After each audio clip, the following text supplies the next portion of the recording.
Bismillahirrahmanirrahim. Assalamualaikum warahmatullahi wabarakatuh. Anak-anakku kelas 5 yang Bapak sayangi, hari ini kita akan melanjutkan pembelajaran kita tentang bahasa Arab.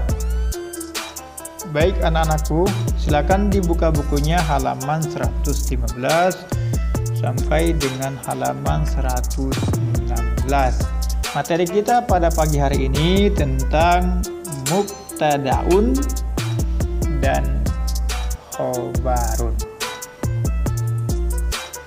Oke, apa itu mubtada?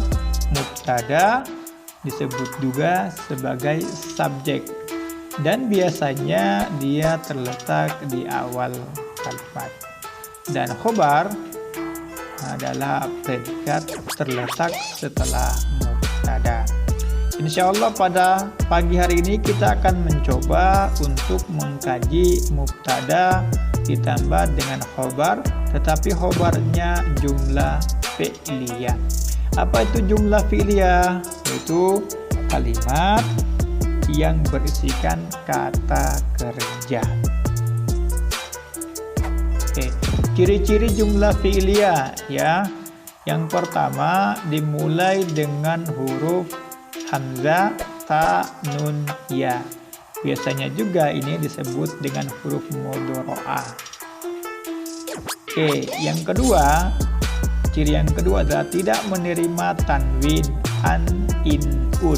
Itu tidak ada di dalam fi'il atau kata kerja. Kemudian yang ciri yang ketiga adalah tidak menerima alif lam. Misalkan alhamdu. Nah, dalam jumlah fi'liyah itu tidak ditemukan alif lam.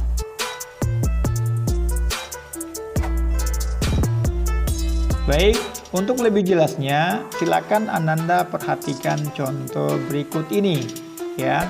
Contoh kalimat, arti kalimat. Yang pertama, al-waladu yabki, anak itu menangis. Nah, al-waladu itu disebut sebagai mubtada atau predikat ya. Biasanya itu diawali dengan alif lam kalau dia bukan nama orang ya. Kalau sini kita ganti dengan Muhammadun yabki, Muhammad itu menangis, maka tidak perlu menggunakan alif lam.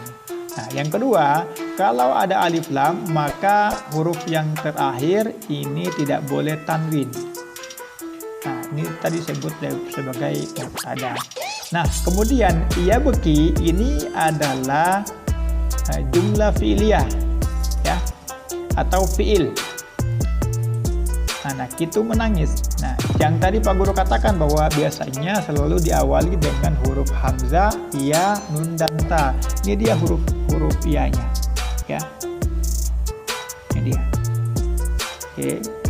Ini disebut sebagai pola mubtada khobar dalam bentuk jumlah fi'liyah.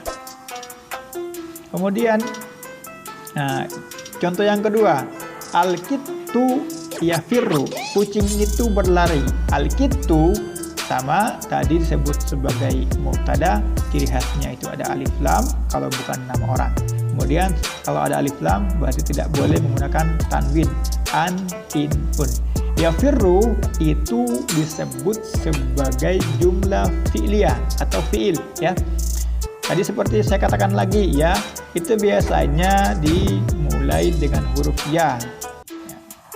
Tidak ada tanwinnya ya. Ingat, fi'il tidak boleh menerima tanwin. Kemudian contoh yang ketiga, asyajaratu tahrubu, pohon itu rubuh. Asyajaratu itu sebagai mubtada diawali dengan alif lam dan diawali dengan dhamma. Nah, perlu diketahui bahwa untuk mubtada itu biasanya selalu harokatnya dhamma ya. Kalau tidak ada yang merubahnya, aslinya itu harokatnya dhamma. Kemudian tahrubu ini fi'il ya. Tadi di awal Pak Guru udah katakan ya, biasanya diawali dengan huruf apa aja? Yang pertama huruf ya, kemudian huruf ta, huruf hamzah, dan huruf nun. Nah ini perhatikan, dia ada huruf ta. Tahrubu artinya pohon itu rubuh. Ini subjeknya atau predikat atau mubtada. Ini khobarnya atau predikat. Kemudian yang contoh yang ketiga ya, contoh yang keempat menggunakan pola 3 kata. Ad-diku yakulul habba. Ayam jantan itu memakan biji. Ad-diku, ayam jantan, disebut sebagai subjek atau mubtada. Yakulu itu disebut sebagai khobar. Ya, yakulu itu fi'lul mudhari diawali dengan huruf ya. Ya, al-habba ini ada penjelasannya, nanti pasti akan tahu. Ini disebut dengan maf'ul bih. Ya, kata yakulu dan al-habba disebut sebagai predikat atau khobar. Nah, anak-anak sekalian, untuk membedakan jika seandainya nanti ada pertanyaan menyusun kalimat dengan pola mubtada khobar, ya, perhatikan harokat terakhirnya. Ya, harokat terakhirnya. Harokat terakhirnya kalau dia dhamma ya, atau nama orang, itu biasanya dia di awal kalimat. Ya, kemudian perhatikan kata fathah, ini biasanya di akhir kata. Kemudian di tengah-tengahnya, ad-diku dengan al-habba, atau di tengah-tengahnya itu ada fi'il, ya.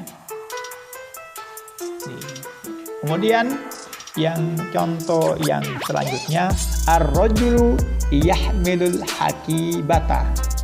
Oke, sama-sama ada alif lamnya. Al-hakibata juga ada alif lamnya. Ar-rajulu juga ada alif lamnya. Tetapi bedanya di harokatnya. Kalau harokatnya dhamma berarti dia di awal dan disebut sebagai subjek atau mubtada. Sementara yang tidak harokatnya fathah itu sudah pasti bukan mubtada, ya. Ar-rajulu yahmilul hakibata. Ar-rajulu mubtada, yahmilul hakibata disebut sebagai khobar jumlah fi'liyah. Yahmilu itu fi'il. Contoh yang terakhir, an-nabatu tahtajul ma'a. An-nabatu, nah ketemu lagi nih 2-3 pola kata. An-nabatu dengan al-ma'a.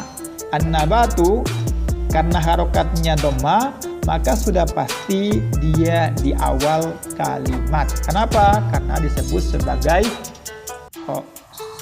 mubtada. Sementara al-ma'a itu sudah pasti bukan mubtada, ya.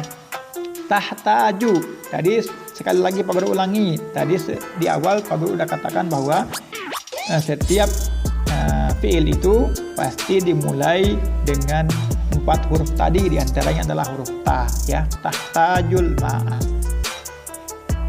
Oke, mudah-mudahan bisa dipahami ya. Oke, baik. Ilal liqa, sampai jumpa lagi. Syukron ala husni ihtimamikum. Terima kasih atas segala perhatiannya. Semoga apa yang disampaikan dapat dipahami. Assalamualaikum warahmatullahi wabarakatuh.